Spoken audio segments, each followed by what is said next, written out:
ఆంధ్ర తెలంగాణలో తక్కువ ఫీజులతో high quality results ఇస్తున్న ఏకైక సంస్థ Tirumal IAS institute.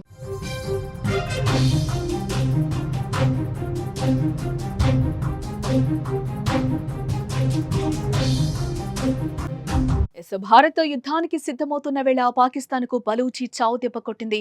Balochistan liberation army attack లో 40 మంది పాకిస్తాన్ సైనికులు మృతి చెందినట్లు బలూచి ప్రకటించింది. గత కొంతకాలంగా పాకిస్తాన్ బలూచి మధ్య యుద్ధ వాతావరణం నెలకొంది. ఈ సమయంలో పాక్ భద్రతా చెక్ పోస్టులను బలూచి ధ్వంసం చేసింది.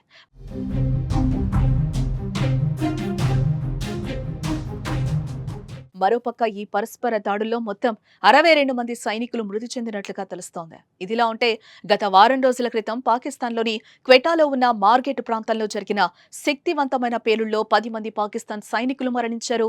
పాకిస్తాన్ ఆర్మీ వాహనాన్ని లక్ష్యంగా చేసుకుని రిమోట్ కంట్రోల్డ్ ఐఈడీ ఉపయోగించి పేలుడు జరిగింది. ఈ పేలుడుకు బలూచ్ లిబరేషన్ ఆర్మీ బాధ్యత వహించి పేలుడు వీడియోను కూడా విడుదల చేసింది. బలూచిస్తాన్ రాజధాని శివార్లలో ఈ పేలుడు సంభవించింది. ఈ దాడిలో 10 మంది పాకిస్తాన్ సైనికులు మరణించారని బలూచ్ ఆర్మీ ప్రకటించింది. ఈ పేలుడు remote controlled improvised explosive device ద్వారా జరిగింది.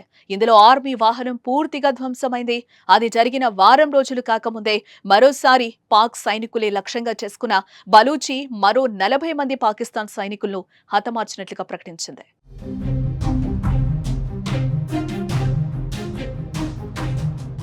మరోపక్క ఉగ్రవాదులను కాపాడేందుకు భారత్తో యుద్ధానికి పాకిస్తాన్ సిద్ధమవుతోంది. భారత్ను ఎదుర్కొనేందుకు మాటల తూటాలు పేలుస్తోంది.